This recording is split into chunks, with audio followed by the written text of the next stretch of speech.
Meus irmãos, a paz do Senhor para todos, que alegria poder mais uma vez estarmos juntos no seu canal Minutos de Educação Cristã na Web. Como é bom podermos estar já trabalhando essa lição, já finalizando praticamente, estamos faltando poucas semanas para finalizar, estamos aqui com a lição de número 12, é um tema muito interessante, a família de Jesus, e que nós iremos comentar nesta semana.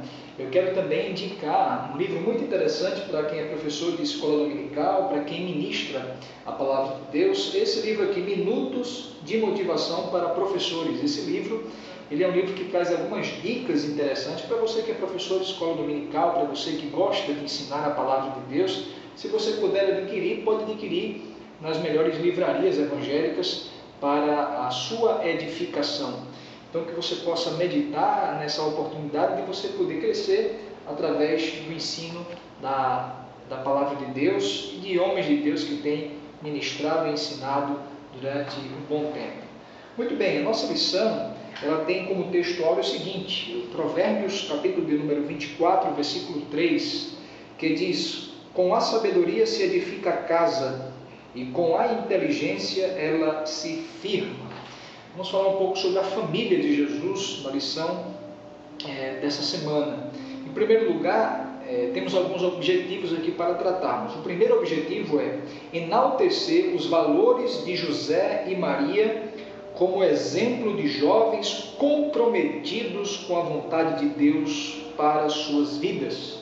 Segundo, considerar que Deus escolheu para acolher seu filho Jesus aqui na terra uma família pobre, mas que observava os valores da solidariedade e do trabalho. E por fim, saber que a família de Jesus não era diferente da nossa, ou seja, também era formada por pessoas falíveis, o que não o impediu de vencer desafios como a dúvida e o medo. O texto bíblico que fundamenta esta lição está em João, no Evangelho de João, capítulo 7, versículo 2 ao 5 e depois o versículo 8 ao versículo 10. No primeiro tópico, o nosso comentarista ele vai tratar sobre a pré-história familiar. Ele vai começar a falar sobre os antepassados de Jesus. Claro, é óbvio que nós sabemos que Jesus é eterno. Jesus é o Filho de Deus. Jesus, a Bíblia diz lá no Evangelho de João, capítulo 1, versículo 1, no princípio era o verbo estava com Deus e o verbo era Deus. Esse verbo encarnado é o próprio Jesus, né? Jesus é o verbo divino. O versículo 14 do capítulo 1 de João vai dizer: o verbo se fez carne e habitou entre nós e vimos a sua glória como a glória do unigênito do Pai.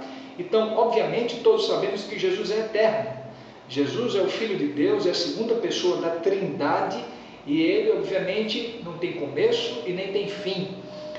Contudo, Deus o envia como homem, ele teve um início aqui como homem, teve uma família como qualquer ser humano para morrer na cruz do Calvário por nós. Ele se humanizou e na condição de homem, ele limitou-se ao fato de ir parar, podemos usar essa linguagem bem popular, no útero de uma mulher e submeter-se a um período de gestação desta mulher para depois nascer e conviver, crescer e de fato realizar o seu grande ministério terreno. E aqui vai dizer que quando Deus projeta essa enviada do seu filho, centenas de anos antes, Deus já havia profetizado que enviaria o seu filho, enviaria o Messias quer dizer o ungido de Deus, o enviado de Deus. Então, havia essa promessa messiânica, a promessa do Messias, que ele viria justamente da tribo de Judá, e ele seria descendente, obviamente, de Abraão, da tribo de Judá, da raiz de Davi. E para que se cumprisse tudo isso, nós vemos tanto no Evangelho de Lucas como no Evangelho de Mateus, eles vão mostrar que a genealogia, no Evangelho de Mateus, provavelmente a genealogia de José, e no Evangelho de Lucas, a genealogia de Maria, onde ambos, de fato, está dentro desse parâmetro de ter vindo da tribo de Judá. E aí Jesus nasce nessa família, como nós podemos dizer aqui, que está no primeiro ponto do primeiro tópico. Jesus é de família nobre. Nobre em que sentido? Jesus é de uma família real, é de uma família que descende de Judá. Outra coisa importante que precisamos comentar com os nossos alunos, queridos professores de escola, é que podemos dizer que a família de Jesus era uma família corajosa. Claro, Jesus não foi diretamente descendente nem de José, nem de Maria, literalmente, porque ele foi feito por obra e graça do Espírito Santo. Porém, foi aquela família que o criou. E tanto José como Maria foram dois grandes exemplos de coragem. Por quê? Ora, a Bíblia diz que Maria estava desposada com José, ou seja, estava prestes a casar com José, estava noiva de José. E de repente ela tem uma visão, o anjo aparece para ela e diz que ela é agraciada e ela vai gerar o Filho de Deus. E que ela não deveria conhecer homem algum. E aí Maria, ela abre mão dos seus sonhos, dos seus projetos, daquele belo casamento, que provavelmente ela ficaria em uma situação difícil, e ela aceita o projeto de Deus para a sua vida. E ela é engravida por obra e graça do Espírito Santo, por um milagre. José intenta deixá-la secretamente para não querer infamá-la, e aí o anjo aparece ao Senhor, a José para falar acerca do que havia acontecido, e José acolhe Maria, e a Bíblia diz que ele não a tocou nela, ou seja, ele não teve uma relação sexual com ela até que Jesus nascesse. Notem bem que era um casal corajoso, era um plano extremamente tremendo que Deus havia projetado para a humanidade, que estava cumprindo-se naquele casal de noivos, e eles tiveram a coragem de abrir mão dos seus projetos para estarem inseridos no projeto de Deus para a sua vida. Então, certamente era uma família corajosa. Uma outra coisa, era uma família de pais obedientes. Eles foram de fato obedientes, eles obedeceram o projeto de Deus até o fim.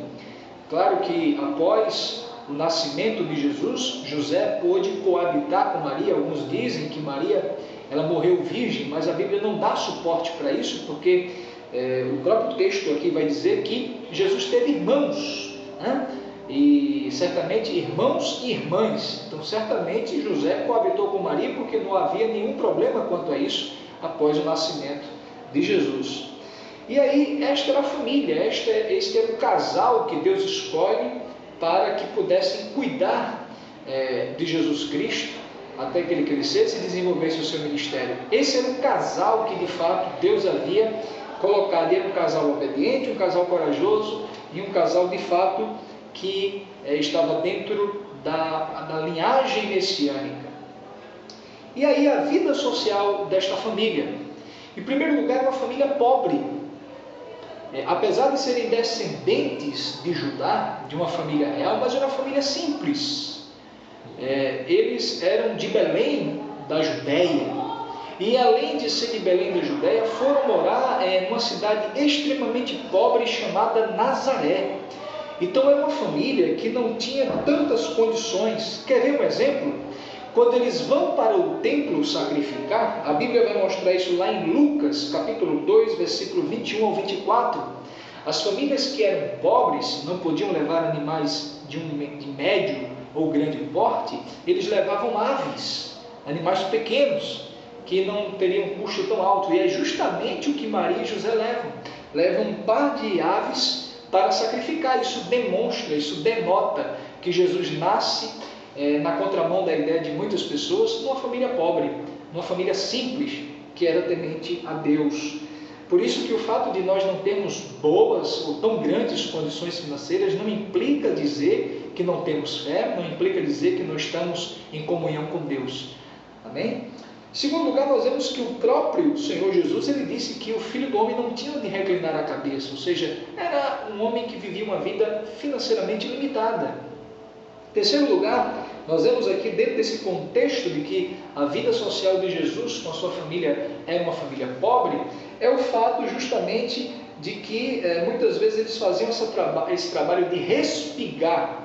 Era uma prática de colher espigas nos campos alheios. Isso era feito por pessoas pobres. Muitas vezes era feita a colheita e algumas espigas caíam, e estes homens deixavam que os pobres pudessem ir lá e pegar essas espigas que haviam sobrado daquela colheita, chamava-se de respigar. Jesus fez isso está lá no texto do livro de Mateus, nós encontramos isso, capítulo 12, versículo 1, que Jesus faz essa prática. Então era uma família pobre, era uma família que tinha suas limitações financeiras, mas também, apesar de ser uma família pobre, era uma família solidária. Era uma família que agia com solidariedade, que se preocupava com os outros, que havia uma preocupação com os outros. Por exemplo, Jesus, quando chega numa festa em Caná da Galileia, no capítulo 2 do Evangelho de João, você que é professor, mostre que tanto a mãe de Jesus, Maria, como o próprio Jesus, eles se preocuparam porque havia acabado o vinho. E eles sabiam, tanto Maria como Jesus, que Jesus podia fazer um grande milagre e restaurar a alegria daquela festa, e Jesus de fato o faz. Jesus transforma a água em vinho, e ali naquele momento acontece um grande milagre. Segundo alguns estudiosos, foi o primeiro milagre realizado por Jesus em seu ministério ali em Caná da Galileia, conforme João capítulo 2, versículo do 1 ao versículo 11. Então, havia solidariedade não somente nessa prática onde Jesus estava com Maria, mas, por exemplo, um dos próprios irmãos de Jesus, filhos de Maria, o Tiago, quando escreve a sua epístola, porque essa epístola é do Tiago, irmão de Jesus, ele fala muito sobre solidariedade, sobre justiça social. Então vemos que é uma família solidária. Era uma família trabalhadora. A Bíblia vai mostrar que Jesus ele era filho do carpinteiro, ou seja, ele era conhecido como filho do carpinteiro José. Então José era alguém que tinha uma profissão, José era alguém que exercia uma profissão para poder sobreviver e sustentar a sua família. Certamente alguns comentaristas chegam a dizer que Jesus também exerceu essa profissão de carpinteiro. Era uma profissão simples, importante, mas que demonstrava o quanto essa família era uma família trabalhadora. Agora veja quantos exemplos essa família de Jesus nos dá. Uma família que confiava em Deus, que dependia de Deus, que colocava os seus planos nas mãos de Deus, uma família solidária que se preocupava com o próximo, e também uma família, certamente, que havia a responsabilidade de trabalhar, de buscar o seu próprio sustento. Por fim, fala sobre a vida espiritual da família de Jesus. Os pais eram cheios de fé, é óbvio, eram um homem e uma mulher de fé, o José e a Maria. Porém, havia um probleminha nessa família aí. É que os irmãos de Jesus não criam nele. Você pode usar os textos, professor, de Marcos, capítulo 3, versículo 21, e também João, capítulo 7, do 1 ao 8, que os seus irmãos sempre ficavam distantes dele. Os seus irmãos não acreditavam em Jesus. Mas também eu fico a meditar, eu fico a pensar e a refletir. Imagine só Jesus, o irmão mais velho, primeiro nasceu, o primogênito daquele casal, e o unigênito de Deus, obviamente. Jesus ele cresce no meio de seus irmãos, de repente ele anuncia o seu ministério com 30 anos. Eu acho que muitos dos seus irmãos ficaram surpresos, pensaram até que Jesus havia enlouquecido, porque naquela época havia muitos falsos cristos também. Não justifica, mas claro, a gente procura entender um pouco o que aconteceu com os irmãos de Jesus. Então havia filhos de Maria e José incrédulos, porém foram filhos que depois vieram a crer. Exato. Lá em Atos capítulo 1 e o versículo 14 vai mostrar na lista daqueles que estavam ali no cenáculo após a ressurreição de Jesus, os filhos de Maria. O próprio Tiago, ele se converte após a ressurreição de Jesus. Então nós vemos aqui que a família de Jesus era uma família comum, semelhante à nossa, uma família com limitações, mas uma família que procurava agradar a Deus, que procurava servir a Deus, que procurava temer a Deus e, acima de tudo, crer de que Jesus era o Cristo, era o Salvador. A própria Maria reconhecia que o próprio Jesus Cristo era o Filho de Deus e que precisava de um Salvador. Quando ela louva a Deus, quando Jesus nasce, minha alma engrandece ao Senhor e meu espírito se alegra em Deus, meu Salvador. Então, que possamos refletir sobre isso, que possamos fazer com que os exemplos da família de Jesus possam ser também copiados, que possam servir de espelho para a nossa família e de cada um de nós. Então que Deus nos ajude, que Deus nos abençoe. Na próxima semana estaremos comentando sobre a última lição do trimestre, que é a família no século 21. E nós nos encontraremos na próxima semana, se Deus permitir. Deus abençoe a todos em nome de Jesus.